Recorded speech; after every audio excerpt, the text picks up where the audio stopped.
Welcome to iDream media. So కంటి చూపు సమస్య చాలా మందిని ఇబ్బంది పెడుతున్న సమస్య. చిన్నపిల్లలు అయితే ఈ సమస్య మరీ ఎక్కువగా ఉంటుంది.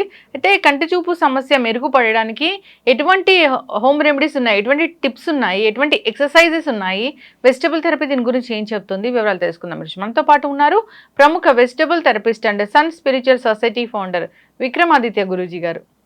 గురుగారు నమస్కారం అండి. సూర్యోస్మితల్లి. గురూజీ, చిన్నపిల్లలు ఇప్పుడు ఎవరిని చూసినా కానీ కళ్ళద్దాలు ఉంటూ ఉన్నాయి. సో 20 years ఆఫ్ ఏజ్లోనే కంటి చూపు సమస్య వస్తూ ఉంది. జనరల్గా అంటే ఎప్పుడో పెద్దవాళ్ళలో చూసాం, కళ్ళద్దాలు అప్పుడు ఉండేవి, సో ఇప్పుడు మారిపోయింది. ఈ కంటి చూపు సమస్యలు అనేవి ఎందుకు వస్తున్నాయి? దీనికి హోమ్ రెమెడీస్ అంటే ఏమున్నాయి? ఏదైనా బెస్ట్ టెక్నిక్స్ కానీ బెస్ట్ ఎక్సర్సైజ్ కానీ ఉందా దీనికోసం? 100% ఉన్నామో. ఇప్పుడు ఉన్నటువంటి పరిస్థితిలో మీరు ఇంకా 20 అన్నారు. 20 కూడా కాదు, 10 ఏళ్లకే కళ్ళద్దాలు పడిపోతున్నాయి. ఇంకా చిన్న వయసులో 5-6 ఏళ్లకు కూడా కళ్ళద్దాలు పడేటువంటి పరిస్థితుల్లో ఇప్పుడున్నటువంటి జనం ఉన్నారు. ఇక్కడ వేదం ఒక మాటను చెప్తూ ఉంటుంది. ప్రతి మనిషి కూడా అంటే ఊహ తెలిసిన తర్వాత అంటే చదవటం అంటే కంటి ద్వారా చూసి నేర్చుకునేటువంటి ప్రతి జీవి కూడా వ్యవసాయదారుడై నాగలితో దుక్కితున్నట్టు ప్రకృతిలోంచి దుక్కితున్ని శక్తిని స్వీకరించాలి అంటుంది. అంటే ఇది ఒక డొప్ప అనుకుందాం. కంటి రెప్ప ఒక డొప్ప అంటే ఒక పార అనుకుని ఇలా కొట్టినప్పుడు భూమిని కొట్టి మట్టిని తీసాం. ఇలా కొట్టడం ద్వారా కట్ చేస్తాయి లేయర్స్ని. అంటే ఆ రెప్ప వేసే సమయం అనేది ఇప్పుడు తగ్గిపోయింది. ప్రధానంగా తీక్షణంగా అలాగే చూస్తూ ఉన్నాం. కళ్ళు స్ట్రెయిన్ అవుతూ ఉన్నాయి, అలసిపోతూ ఉన్నాయి, తన శక్తిని కోల్పోతూ ఉన్నాయి. అంటే మీరు ఏదైనా పని చేస్తున్నప్పుడు ఎక్కువ రెప్ప ఆల్చాలి. రెప్ప ఆలుస్తున్నారా లేదా అనేది గమనించాలి. తీక్షణంగా ఇప్పుడు మనం సెల్ ఫోన్ చూస్తూ ఉండిపోయాం, అసలు రెప్ప వాల్చకుండా చూస్తున్నాం ఏంటి అంటే రెప్ప వాల్చకపోవడం అనేది ఒక రోగంగా తయారైంది. మన బ్రెయిన్లో సెన్సారీ ఆర్గాన్స్ అని ఉంటాయి, అవి పర్ఫెక్ట్గా పనిచేయాలి. అలాగే మనం తీసుకునేటువంటి గాలి వాయువు మారుతూ ఉంటుంది. వ్యాన ఉదాన సమాన ప్రాణ వాయువులు లోపలికి వెళ్ళి ఆ ప్రాణవాయువు అక్కడికి వెళ్ళకపోవడం వల్ల రెప్ప వేయటం అనేది తగ్గిపోయింది. దీన్ని మెరుగుపరుచుకోలేకపోవడం వల్ల మరి పుట్టిన వెంటనే పిల్లలు ఇవన్నీ ఎలా చేస్తారు? 5వ ఏరో 6వ ఏరో పిల్లలు ఇవన్నీ ఎలా చేస్తారంటే తల్లి గర్భంతో ఉన్నప్పుడు చేసినటువంటి పొరపాటులు పుట్టిన వెంటనే పిల్లకి కళ్ళజోడు రావడానికి కారణమైంది. అంటే తల్లి ఎక్కువగా టీవీ చూడటం వల్ల వీటి వల్ల తను ఏదైతే పొరపాటు చేస్తుందో ఆ పొరపాట్లన్నీ కూడా ఆ బిడ్డ మీద ప్రభావాన్ని చూపించేస్తూ ఉంది. ప్రధానంగా కళ్ళకి లివర్కి సంబంధం ఉంది.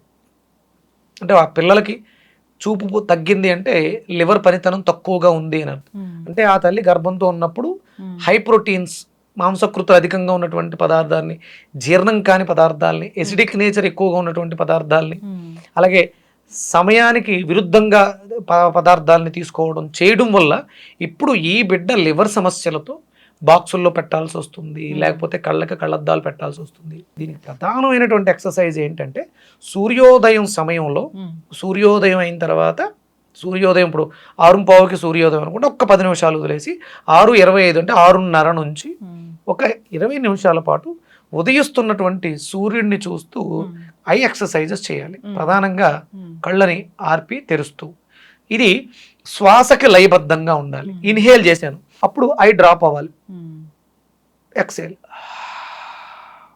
మళ్ళీ కళ్ళు తెరవాలి, మళ్ళీ ఇన్హేల్, శ్వాస తీసుకున్నాను, రెప్ప డౌన్ అవ్వాలి,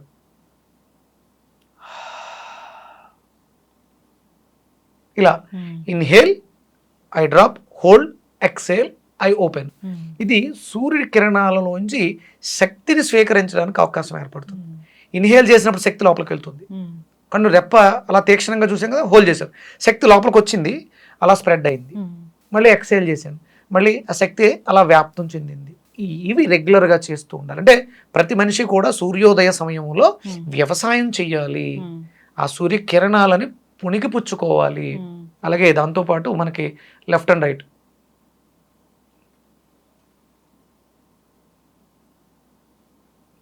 అంటే ముందు శక్తిని స్వీకరించాం, కళ్ళు ఇన్హేల్ ఎక్సేల్ చేయడం ద్వారా, రెప్ప వేయడం ద్వారా శక్తిని లోపలికి తీసుకున్నాం. తీసేసుకున్న తర్వాత దాన్ని నలుదిక్కుల వ్యాప్తింప చేయటం. అలాగే క్రాస్లో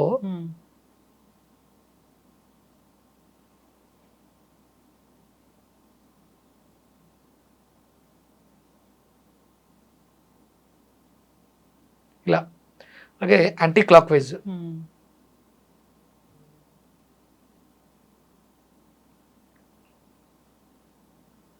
మళ్ళీ క్లాక్ వైజ్,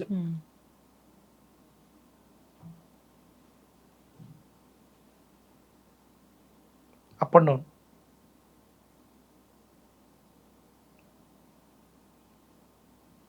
ఇలా ప్రతినిత్యం కూడా చిన్నపిల్లలే కాదు, పెద్దవాళ్లే కాదు, అందరూ చేయాల్సినటువంటి ఎక్సర్సైజెస్ ఇవి. అంటే ఇప్పుడు అంధత్వం అనేది చాలా దౌర్భాగ్య స్థితి. ప్రకృతిలో ఉన్నటువంటి ఏ అందాన్ని కూడా మనం కళ్ళతో చూసి ఆస్వాదించలేము. అందుకని కంపల్సరీ సర్వేంద్రియాణం నయనం ప్రధానం అని శాస్త్రం చెప్తుంది. అందుకని కళ్ళని చాలా జాగ్రత్తగా కాసుకోవాలి. ఇప్పుడు ఎటు చూసినా మనకి సెల్ ఫోన్స్, టీవీలు, వీటితో కళ్ళని చాలా ఇబ్బంది పెట్టేస్తున్నాం. కేవలం కళ్ళు ఇబ్బంది పడుతున్నాయి అనుకోవడం పొరపాటు. ఎందుకంటే ప్రకృతిలో ప్రతిదాన్ని చూసి ఆస్వాదించి తీసుకునే శక్తి లివర్కి పంపించబడుతుంది కళ్ళ ద్వారా. అందుకని లివర్ కూడా ఎఫెక్ట్ అవుతుంది. అందుకని లివర్ని బాగు చేసుకోవాలంటే కళ్ళు బాగుండాలి.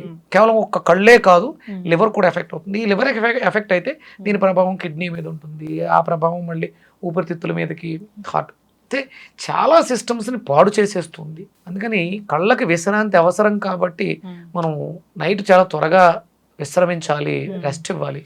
మనకు అర్ధరాత్రి 11, 12 అయిపోతుంది కంప్యూటర్ల ముందు, టీవీల ముందు కూర్చొని పడుకోవడం. ఉదయమే సూర్యోదయ సమయంలో ఆ సూర్యకిరణాలు కంటికి అవసరమైనటువంటి శక్తిని ప్రసాదించేటువంటి కిరణాలని కోల్పోయిన తర్వాత నిద్రలేస్తున్నాం. కళ్ళకి ఏంటి లాభం? అందుకని కంపల్సరీ సూర్యోదయానికి పూర్వమే నిద్ర లేవాలంటే నైట్ త్వరగా పడుకోవాలి. ఎక్కువ సమయం బాగా అలసిపోతున్నాయి, చల్లటి నీళ్లు తీసుకుని మనం ఒక క్లాత్ అందులో పిండి కళ్ళ మీద వేసుకుని రెస్ట్ ఇవ్వటం. మనకి ఐ కప్స్ అని దొరుకుతాయి, దాంట్లో స్వచ్ఛమైనటువంటి మంచి వడకట్టిన నీళ్ళు వేసుకుని దాంట్లో ఒక 2 చుక్కలు రోజ్ వాటర్ వేసుకుని కళ్ళకి పెట్టుకుని ఆ కళ్ళలో ఆ ఎక్సర్సైజ్ చేయడం ద్వారా కళ్ళు కొంచెం విశ్రాంతిని పొందుతాయి. తర్వాత ఇవన్నీ పోయిన తర్వాత శుక్లాలు వచ్చినాయి, క్యాట్రాక్ట్స్ వచ్చినాయి, సర్జరీస్ అవి ఇవి అని చెప్పేసి అని ఆర్టిఫిషియల్ ఇవి ఎంతవరకు మనకి సహకరిస్తాయి? మన కళ్ళని మనమే కాపాడుకోవాలి. ప్రతినిత్యం కూడా నువ్వుల నూనె కానీ లేకపోతే కొబ్బరి నూనె కానీ మన కంటి చుట్టూ మసాజ్ చేయటం, ఐ ఎక్సర్సైజ్ చేయటం, నైట్ పడుకునేటప్పుడు స్వచ్ఛమైనటువంటి దేశవాళీ ఆవు నేతిని ఒక్కొక్క చుక్క కళ్ళలో వేసుకోవడం ద్వారా ఆ మాయిశ్చర్, ఆ డ్రైనెస్ అనేది తగ్గుతుంది, కంటి నరాలలో శక్తి పెరుగుతుంది, ఆక్సిజన్ పెరుగుతుంది. ఇలా చేసుకోవాలి. చాలామంది సర్జరీస్ కూడా మీ కళ్ళు అవకాశం లేదు, లోపల నరాలన్నీ డ్యామేజ్ అయిపోయింది, మీరు బ్రతికినంత వరకు ఇలా గడిపేయండి అని. ఇవన్నీ కూడా చేసుకుంటూ ఆకుపచ్చని పదార్థాలు అంటే ఆకుకూరలు కానీ కాయగూరలు కానీ ఎక్కువగా గ్రీనిష్ ఉండేవి ఎక్కువగా మనం ఇంటేక్ తీసుకోవడం, ఎసిడిక్ నేచర్ ఫుడ్స్ అంటే విపరీతంగా వేయించినటువంటి ఈ నాన్ వెజ్ ఐటమ్స్ పూర్తిగా మానేయటం, ఆల్కలైన్ ఫుడ్స్ ఎక్కువగా తీసుకోవడం ద్వారా మనం కంటి చూపుని మెరుగుపరచుకోవచ్చు. కంటి చూపు చాలా తగ్గిపోయిన తర్వాత కూడా తిరిగి తెచ్చుకునే ఒక హోమ్ రెమెడీ ఉందని కూడా చెప్పారు. ఇంట్లో పొద్దుటే మనం అంటే మన లాలాజలంలో 18 మైక్రో న్యూట్రిషన్స్ ఉంటాయి. పొద్దుటే ఉన్నటువంటి లాలాజలం దాన్ని తీసుకుని కంట్లో పెట్టుకోవడం ద్వారా అంటే ఇవన్నీ చేస్తూ ఇది కూడా అడిషనల్గా ఒక 5 నిమిషాలు కంటికి కాటుకలా పెట్టుకుని స్పిట్ని తీసుకుని తర్వాత మనం ఇవన్నీ చేసుకోవడం ద్వారా చూపుని మెరుగుపరచుకోవడానికి అవకాశం. వెజిటబుల్ జ్యూసెస్ ఏముంటాయి జనరల్ గా దీనికోసం? కంటికి సంబంధించి అంటే మనం లివర్ని మెరుగుపరచుకోవడం అని చెప్పేసి అంటే మనకు వచ్చే సమస్యలు చాలా రకాలు ఉంటాయి. అన్ని కూరగాయలు కూడా కంటి మీద ఉపయోగపడతాయి. ప్రధానంగా మనకి లివర్ని బాగు చేసుకోవడానికి దొండకాయ ఉపయోగపడుతుంది. విటమిన్ ఏ ఎక్కువగా ఉంటుంది. దానిమ్మకాయ గింజలు, దొండకాయ, క్యారెట్ కలిపి జ్యూస్ చేసుకుని తాగడం ద్వారా కంటి చూపుని మెరుగుపరుచుకోవడానికి అద్భుతంగా ఉపయోగపడుతుంది. ఖచ్చితంగా గురుగారు చాలా చక్కగా చెప్పారండి. సో అందరూ కూడా పాటించాలని కోరుకున్నాం. కంటి చూపు సమస్య చాలా మందిని ఇబ్బంది పెడుతున్న సమస్య, చిన్నపిల్లలు అయితే మరీ చూస్తూ ఉన్నాం కాబట్టి ఇలాంటి జాగ్రత్తలు తీసుకుంటే మంచిది. చక్కటి ఇన్ఫర్మేషన్ అండి, ధన్యవాదాలు. సూర్యస్మిత.